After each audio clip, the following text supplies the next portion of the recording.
Morning, everyone. Welcome to Coffee with the Pastor. This is Pastor John Woodin, and we, of course, are at Hollywood Faith Christian Center in beautiful Hollywood, Florida. Well, today we're in day 3 of God is awesome. He can do anything. Matthew 27. Then behold, the veil of the temple was torn in two from top to bottom, and the earth quaked, and the rocks were split. And those who were asleep were raised, and coming out of the graves after the resurrection, they went into the holy city and appeared to many. Now, this is quite a supernatural event. First of all, the veil in the temple is 40 feet tall, 4 inches thick, made in 4-foot sections, and it from the top down, it was torn. In other words, God tore it, not man. And then you had the graves opened in addition. So what resurrection power leaked out of Jesus's grave raised other people. So when the centurion and those with him who were guarding Jesus saw the earthquake and the things that had happened, they feared greatly, saying, "Truly this was the Son of God." Now let me just give you some information. The Catholic Church created a whole narrative about this guy, Longinus. And we don't know, it's not biblical. We don't really know what the deal was with it. But this guy doesn't know the Hebrew Scriptures.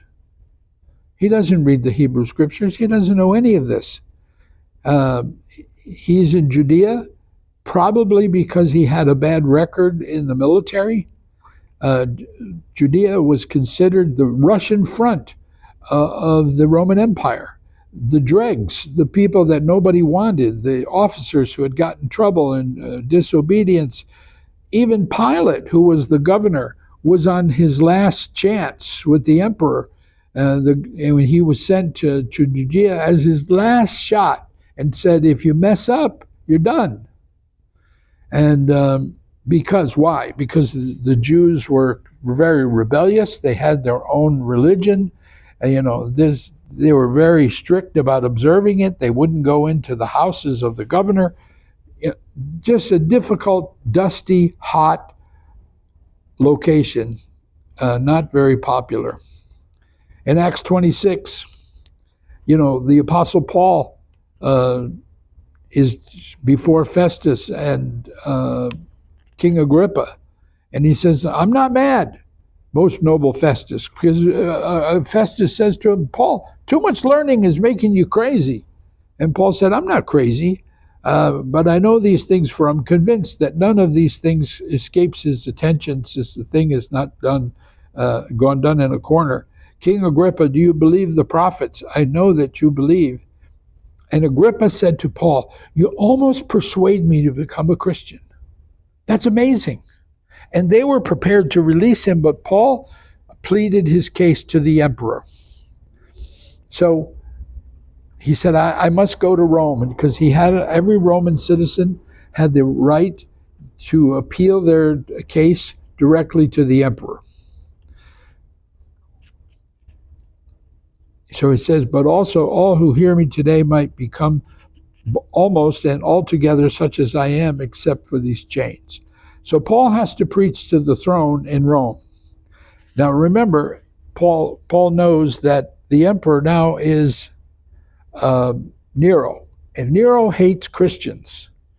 He does horrible things to them, and so he hates them. And so he knows his chances are not very good.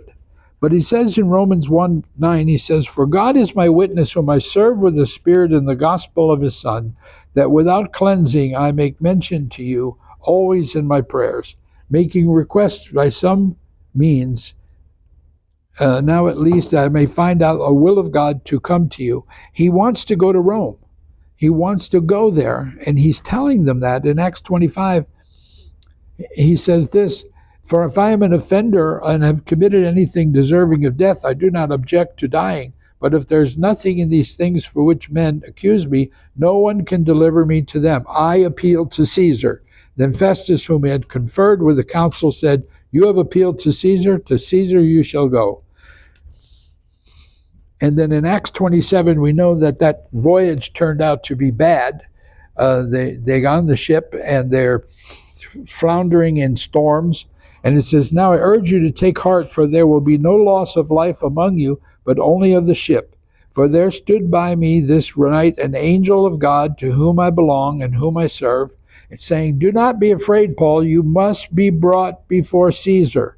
And indeed, God has granted you all those who sail with you. Wow. You know, that all of a sudden, God picked up on the whole package too and said, you got to go to Caesar. And remember what happened. Paul goes and preaches to the very throne in Rome. And 300 years later, the Emperor Constantine becomes a Christian. And in fact, by 380 AD, the whole Roman Empire is declared that the official religion is Christianity. And I believe it all started when Paul spoke to the throne in Rome that began the switch over to Christianity. God bless you, and we'll see you again next time.